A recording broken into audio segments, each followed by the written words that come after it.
سنگین واقعے کی محکمانہ انکوائری کی گئی تو انکشاف ہوا کہ in charge elite force sub inspector Abdul Waheed اور محرر ایلیٹ محمد تنویر کو علم تھا کہ ASI انتظار شاہ کا عدالت میں فیملی کیس چل رہا ہے اور انتظار شاہ کی ایڈوکیٹ اسرار احمد وغیرہ سے چپکلش بھی ہے۔ انتظار شاہ ASI کی ڈیوٹی سول کورٹ میں لگانا کسی صورت عدالت میں لگانا کسی صورت مناسب نہ تھا۔ FIR میں درج کیا گیا ہے کہ انکوائری میں یہ بات بھی سامنے آئی ہے کہ ASI انتظار شاہ کی duty elite section in charge QRF session میں سیشن کورٹ لگائی گئی تھی اور in charge elite force Attock sub inspector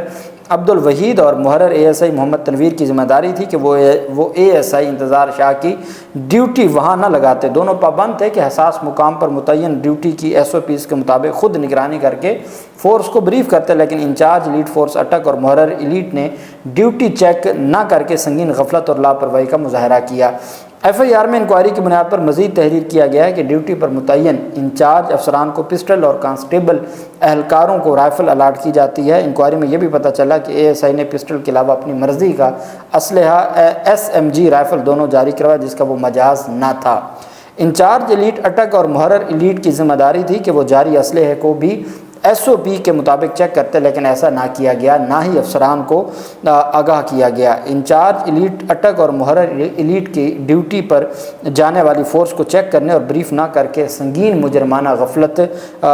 کا برتی ہے، لہٰذا ان کے خلاف پولیس آرڈر کے تحت مقدمہ درج کیا جائے، جس پر تھانہ سٹی اٹک نے مقدمہ درج کر کے تفتیش شروع کر دی ہے۔ تھانہ سٹی اٹک سے رابطہ کرنے پر پولیس آفیسر نے بتایا کہ دونوں افسران کے خلاف مقدمہ درج کر کے انہیں گرفتار کر لیا گیا ہے۔ میرے خیال میں جہاں تک میرا ناقص علم ہے، میرے خیال میں یہ تو ایک طرح سے ابیٹمنٹ تھی کہ یہ غفلت نہیں تھی، سمپل یہ غفلت نہیں تھی، یہ ایک طرح کی ابیٹمنٹ تھی کہ وہ ان تمام چیزوں کو جانتے تھے، ان کو پتہ تھا ان کا وہاں پہ فیملی کیس چل رہا ہے، ان کو پتہ تھا ان کی وکلا کے ساتھ چپکلش ہے، اس کے باوجود اس کو غیر قانونی طور پر رائفل بھی دینا اور اس کو وہاں پہ ڈیوٹی پر مامور بھی کرنا اور اس کی چیک اینڈ بیلنس بھی نہ رکھنا، اور ان ساری چیزوں پر صرف جو پولیس آرڈر کے تحت مقدمات درج ہونا میرے خیال میں کافی نہیں ہے۔ اور آگے جا کے چونکہ وکلا جو بار ایسوسیشنز اور بار کونسلز ہیں وہ اس معاملے کو دیکھ رہی ہیں، تو شاید آگے جا کے اس معاملے کو مزید آگے بڑھایا جائے۔ دوسری طرف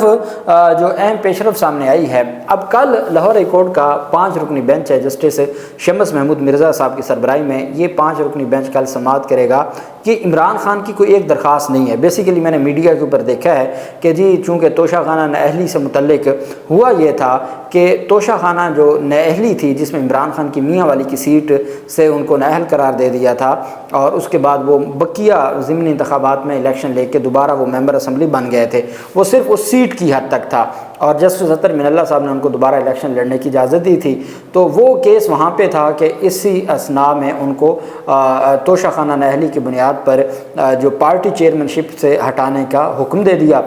نوٹس جاری کر دیا۔ اس نوٹس کو جب علی ظفر صاحب نے چیلنج کیا لاہور ہائی کورٹ میں، تو وہ جو توشہ خانہ جس کی بنیاد پہ نوٹس ہوا، تو اس آرڈر کو بھی پہلے توشہ خانہ نااہلی آرڈر کو بھی اور اس نوٹس کو بھی لاہور ہائی کورٹ میں چیلنج کر دیا، جس کے اوپر جسٹس جواد حسن صاحب نے انہوں نے اسٹے آرڈر بھی دیا، تعدیبی کارروائی سے بھی روکا، اور انہوں نے 5 سے 6 سوالات جو ہے وہ ان کی جانب سے اٹھائے گئے اور فریم کیے گئے، کویسچنز فریم کیے گئے کہ کیا آیا الیکشن کمیشن کے پاس نااہلی کا اختیار ہے، کیا الیکشن کمیشن کوئی عدالت ہے، یہ مختلف سوالات تھے۔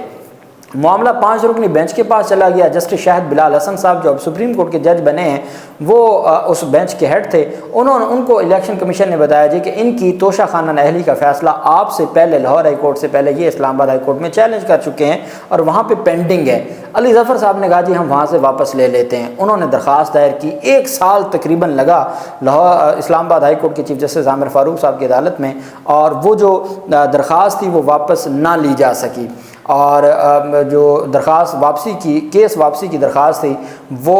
التوا میں رہتے اور الٹیمیٹ اس کو خارج کر دیا گیا جی کہ آپ کیس واپس نہیں لے سکتے۔ اس کو سپریم کورٹ میں بھی چیلنج کیا ہوا ہے، آج تک سپریم کورٹ نے بھی وہ کیس سماعت کے لیے مقرر نہیں کیا۔ اب سوال یہ اٹھایا گیا کہ چونکہ اسلام آباد ہائی کورٹ میں توشہ خانہ فیصلہ چیلنج ہے، اس وجہ سے لاہور ہائی کورٹ کوئی کارروائی آگے نہیں بڑھائے گی۔ میرا ان کے لیے یہ جواب ہے کہ لاہور ہائی کورٹ میں جو کیس ہے وہ صرف توشہ خانہ نااہلی کا نہیں ہے، لاہور ہائی کورٹ نے جرنل ایک کویشچن فریم کیا تھا کہ آیا الیکشن کمیشن کے پاس کوئی ایسا اختیار ہے یا نہیں ہے۔ اب اگر 5 رکنی بینچ توشہ خانہ نہلی فیصلے کو چھوڑ بھی دے اور صرف اس کو ڈیسائیڈ کر دے کہ الیکشن کمیشن کے پاس